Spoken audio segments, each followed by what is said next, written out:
Hey guys, welcome back to Real Housewives Recaps. Today I'm covering Below Deck Sailing, Season 2, Episode 3, Smoldering Secrets.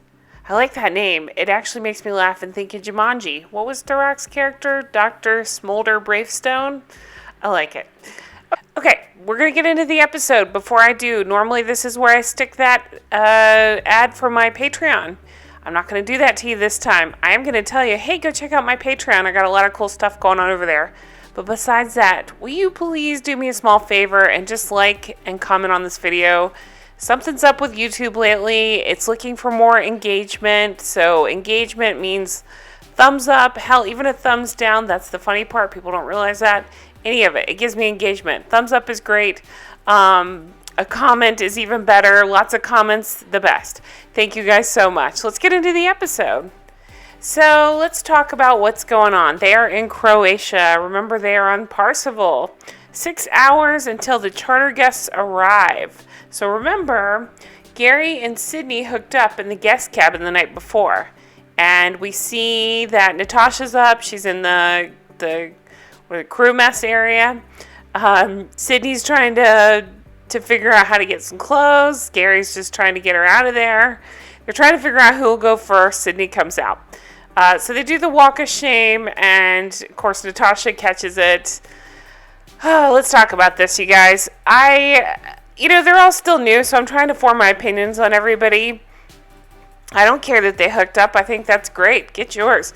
But we just came off a season where they made this huge deal about the guest cabins and how you can't hook up without permission. But yet we see, they don't call him a bosun. What do they call him on this one? A first mate, I guess.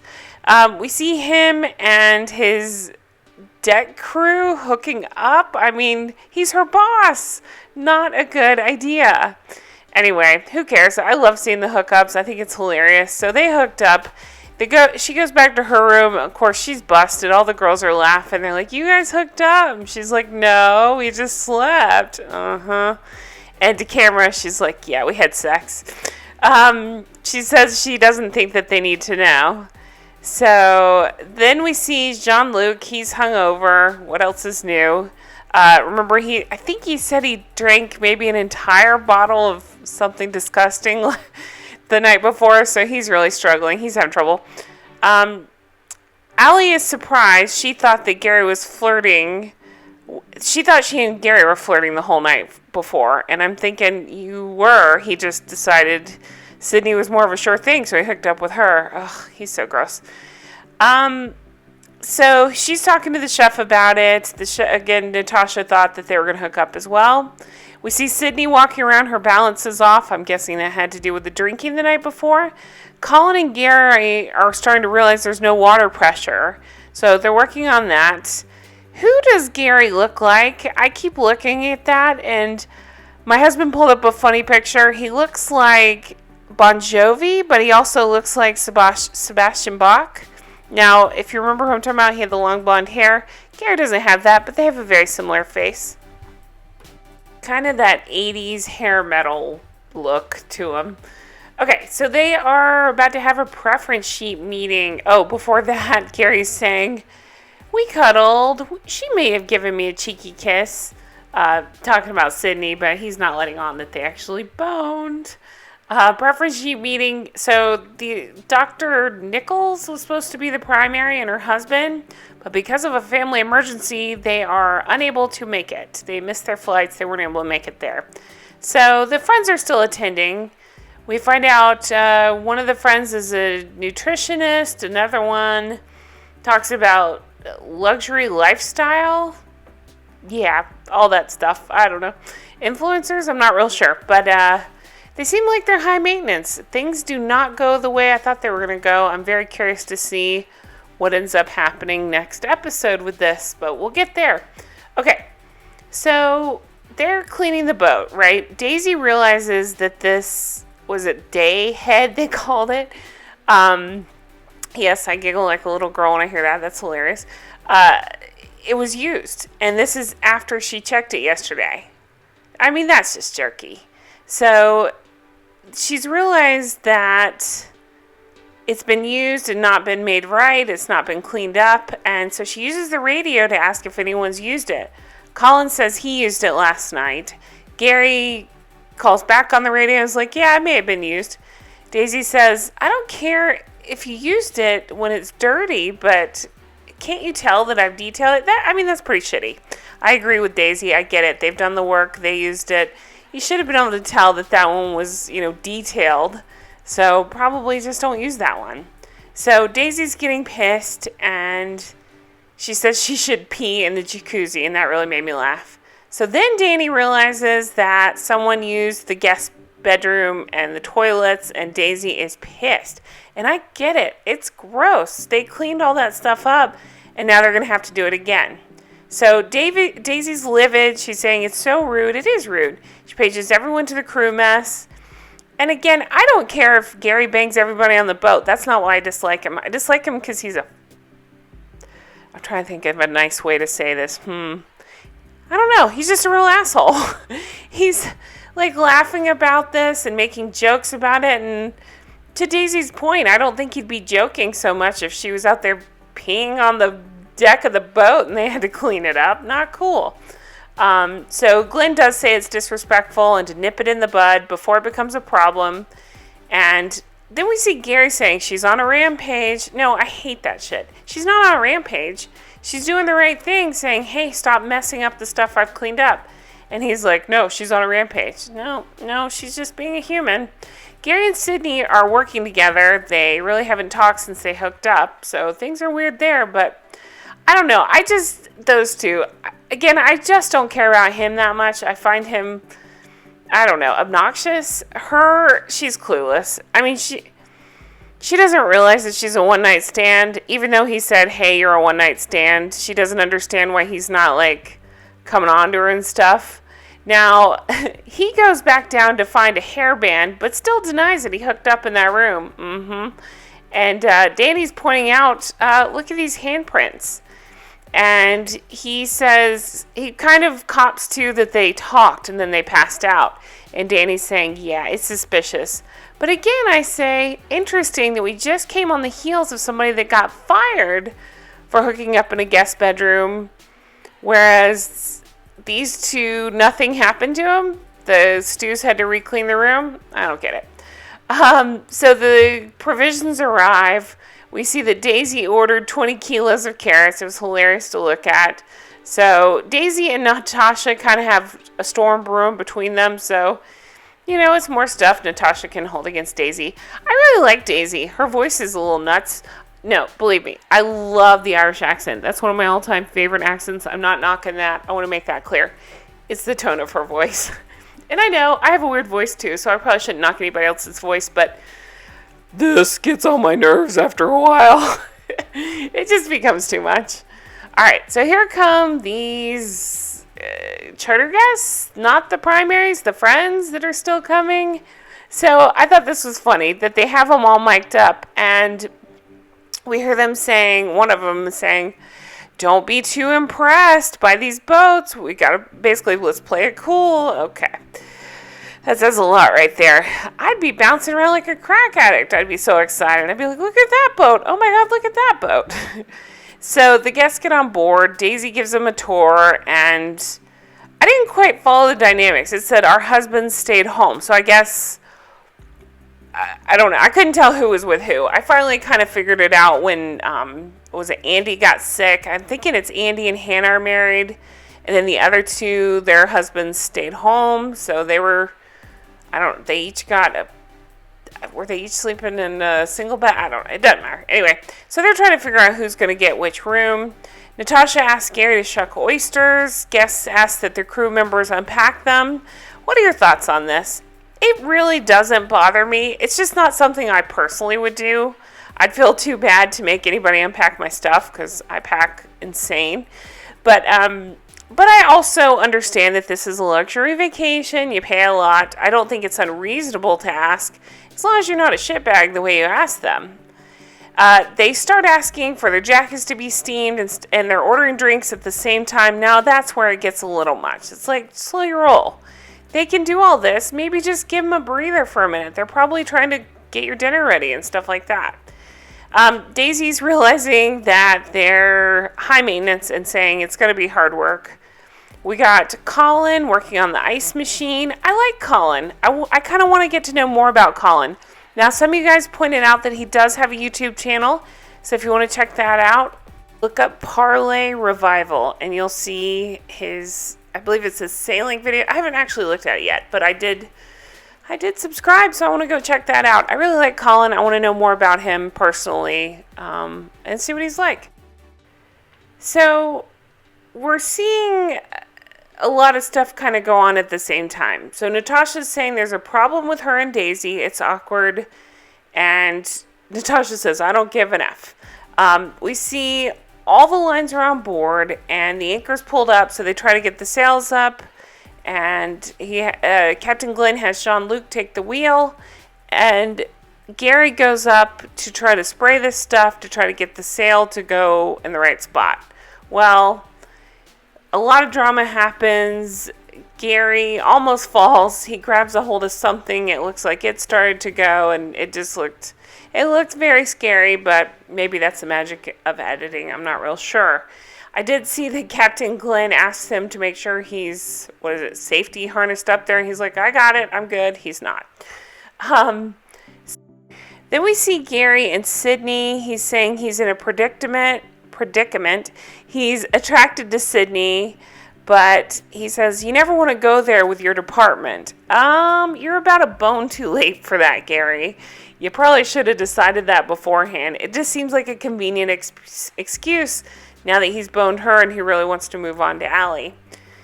So then we see Daisy. She's helping a guest who is asking for a drink. He wants smoldering sparkles.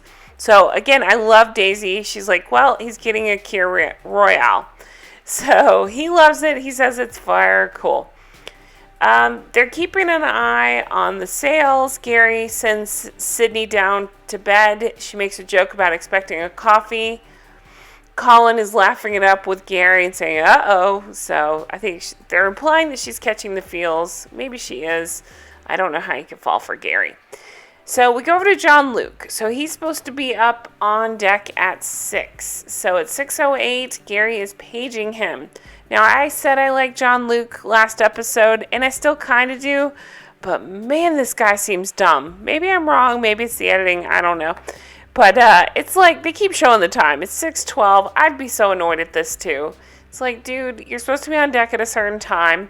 When Gary pages him to get up there, get moving, whatever, he's like, yeah, I'm making coffee. And Gary's like, you can hold your coffee. So not very bright to do on the radios. It's just my thinking there. Gary says that they're supposed to be bringing the tender. So we see Daisy and Alli in the kitchen. It's some sort of box gets knocked over and they're freaking out because a lobster goo spills out. And they said the goo smells like death. Daisy says her hands are sticky from it. It was really disgusting. And then the guests want to go play on the water toys. Daisy checks with the guests, and apparently they want dinner at 8 p.m. She checks with Natasha, who says this is no problem. What's interesting is they made a big deal out of this, so I really thought this would be a huge deal later. It really wasn't. They didn't do dinner at 8. It ended up being later, but nobody seemed to care. It didn't really turn into anything. The guests want to play on the water toys. So we have Jean-Luc and Gary. These two are definitely coming to a head. They're not communicating well.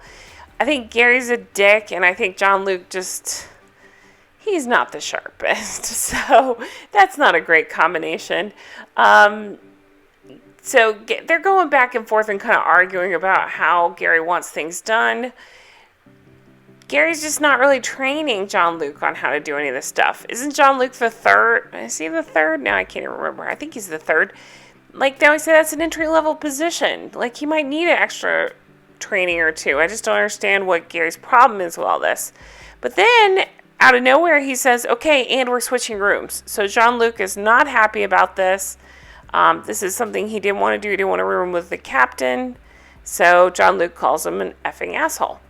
Gary, let's see, just a lot of stuff going on. They have to feed that sail through. They get it. And the captain says he's happy. He says that Gary can do this while hungover. That's pretty impressive. So we see dinner coming out, and Natasha says she prefers to work with Dani. She said she likes her because she's her roomie and because she's not Daisy. I want to like Natasha. Her food looks good, but I don't know. I really like Daisy, so I'm having trouble with Natasha. She's not being super nice. So then we see Daisy is teaching Alli how to do her turn-down service. Alli explains that she's a dive master, and if she can breathe underwater with sharks, then she can make a bed. Daisy says it's looking good. She goes up to check on Dani. I love Glenn. Have I taken a minute to say that? He just seems like the nicest guy. When Jean-Luc is talking about getting up at 6, he's like, it's cool. Jean-Luc's like, I'll try not to wake you up. And Glenn's just like, it's cool, man. No problem. So the guests are having dinner, right? And all of a sudden, Andy is like, I need to go to bed. He just starts not feeling good. So he climbs. We see him go down. They made a big deal about showing him. And the other guests are like, what's up with him? Why did he just shut down after dinner? And they talk about him going down hard. So it's the next day. Jean-Luc he hits the camera when he's getting dressed, which was kind of funny. We see the crew working. We see Hannah, the guest, come up and tell Daisy that Andy isn't feeling well and that he apparently has a fever of 101. Oh my gosh. Daisy's face says it all. That was my face too, like, holy cow. We found out a lot that they've all had to quarantine, take multiple tests, go through all this process. So they're all saying it's unbelievable that this is happening. So Daisy has to wake up the captain, and he ends up getting on the phone with a medical team that arranges that this Dr. Laura is going to come out, and she is going to test the 4 guests. In the meanwhile, they're to be kept in their cabins. So Colin says that they have to do so many corona tests and quarantine. Again, he doesn't understand how this is possible. We see the doctor arrive in the tender. She's got a whole hazmat suit going on. She's doing tests, tells the other guests. So that was interesting. After she does a test on Andy, she knocks on the next door and tells the other guests what's going on and that Andy has a fever, and they're shocked. They had no idea. I'm just a little surprised by that they wouldn't have told them already. So they do tests on all of them, and she's saying don't let them go anywhere. They need to be in cabins or a hotel. Have them wait for the results. So then we see that the captain gets the crew to the saloon, and Andy has a fever. He spoke with medic, and they're going to go back to the dock. And they're going to try to get him into a hotel, get them off the boat. And this part was a little confusing to me. It sounds like they're going to get him off the boat and then see if it's a positive. If it's a positive, that's it. If it's a negative, they might be able to get back on the boat. So I wonder if this is where this is headed. Like, are they going to be they're going to get charter guests round 2? I just don't quite follow where they're going with this. I just wonder, is it like food poisoning or something like that? Or something else that would cause a fever? And I don't know. And are they bringing these people back on? So we'll see what happens there. Honestly, I really like this show. It's so much fun. It's kind of bummed me out. It's too much like what's going on. And I know it is what's going on in the world, but it's hard to watch on a reality show. Like, I watch these to escape. So the guests, they want to come out. They don't want to stay in their room. They're upset. They're given a radio and said ask for anything they need. They're headed back to shore. We see them docking. It's going well. The crew are headed off. So basically they're told that the crew will stay off to the side. The guests will be packing themselves and kind of wave bye-bye and head to quarantine. So they're going to wait to see results. I am so curious about all of this. I am curious, like, did they end up having to pay for this charter? Who picks up the tab for this? Like, again, is this going to end up where they get a negative so they all get to come back on? How's that going to work? I'm really curious about that. So they have to wait to see results. And again, Glenn's saying, don't know if they'll come back on or not. And, we're just getting started. This could be it. Surely not. I mean, we have a season here, right? We wouldn't have a season if it was something else. I'm not real sure. It's just crazy to watch, really depressing. Weird way to end this one, and we'll see what happens. So then we see oh yeah, did they get a tip, by the way? Because they can't even hand anything across, so probably not. I just wonder how that works. Okay, so then we see a flash to next time. So they're hoping to get that test back soon. We'll see what happens there. And then we see some people making out. So I kept looking, and it's hard to tell who is who because, you know, everybody's new. But I think it's Sydney and Alli, possibly. To which I say Gary is probably very happy about that. Jean-Luc and Dani make out. I was kind of surprised. Didn't see that coming. Gary says he'll hook up with Alli tonight. Oh, will you, Gary? Okay. Sydney is completely confused by this because she thought they had a thing. Again, Sydney, come on. And then we see Glenn saying the test came back, and it ends abruptly. So we'll see what happens there. Listen, you guys, I really tried to make this one fun. It was hard. How do you joke about Corona? I mean, LOL, 101 fever, get it? Like, it's not funny. It sucks. It's hard to watch. So I promise I'll be more fun in the next episode. But I hope you've enjoyed it anyway. I love recapping those. This show in particular is just kind of usually light and fun. This episode, not so much. But anyway, thank you guys so much for watching. I really appreciate it. Be sure to like and comment on the video. It really does help me out immensely. And yeah, thanks so much for watching. Take care of yourself. Stay healthy, stay safe, and I will talk to you guys soon. Bye-bye.